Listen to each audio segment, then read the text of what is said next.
Hello Muggles and welcome back to my Harry Potter kitchen, the series where I am rereading the Harry Potter books and making a recipe for every food and drink item featured within them.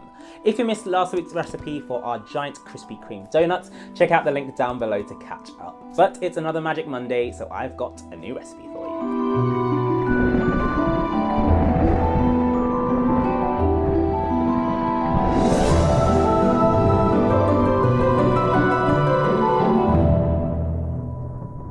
If you're a fan of the Harry Potter series and you're new to my channel, make sure you hit that subscribe button and click on the notification bell so you get an alert every time there is a brand new episode.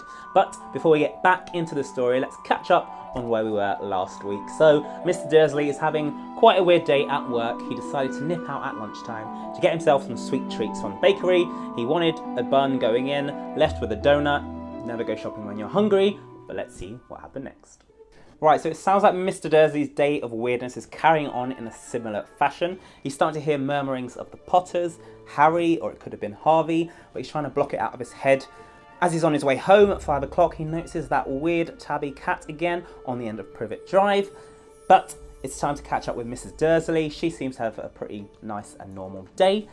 And I think we found our next recipe. Mrs. Dursley came into the living room carrying 2 cups of tea. Better get the kettle on.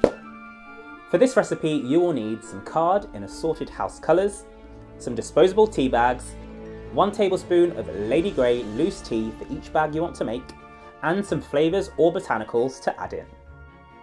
To make this recipe extra special, I found a very Petunia Dursley style mug to use. It's got a lovely golden handle and then some beautiful flowers around the outside. So you can of course just use a standard mug if you want to, but I want to add a little bit of magic to this recipe.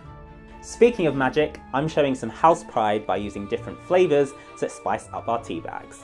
For Ravenclaw, I'm using juniper berries.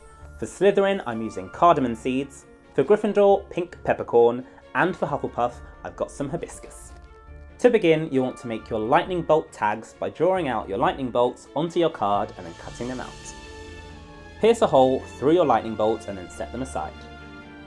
Next, you'll need some disposable tea bags. Now these are a great accessory if you love loose leaf tea. They're really easy to fill and also have a drawstring so you can close up your tea bag very simply.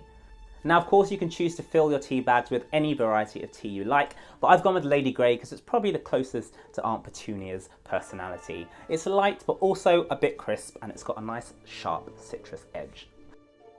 Take a tablespoon of your Lady Grey tea and fill it into your disposable tea bags. Next, you want to take your flavours or botanicals and add a few into your bag as well. Pull the drawstring to tighten it up and then thread it through your lightning bolts.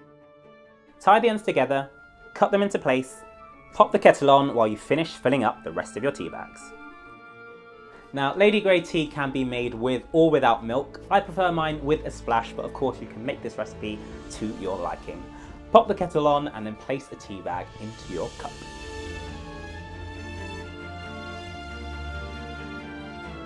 Leave your tea to brew for as long as it suits your taste. I like to leave Lady Grey in for about 5 to 7 minutes, stirring it a couple of times. Remove your tea bag and then add in your milk. Give it a stir and you're done. These Hogwarts inspired Lady Grey tea bags are good to go. So there you have it, a super simple recipe and a perfect Harry Potter inspired gift for you to give to someone this Christmas. If you do recreate them, let me know how they turn out and what you thought, and also send in your pictures on Twitter, Facebook and Instagram. That is all for this recipe, but we'll be back next Monday with another episode. So I'll see you then.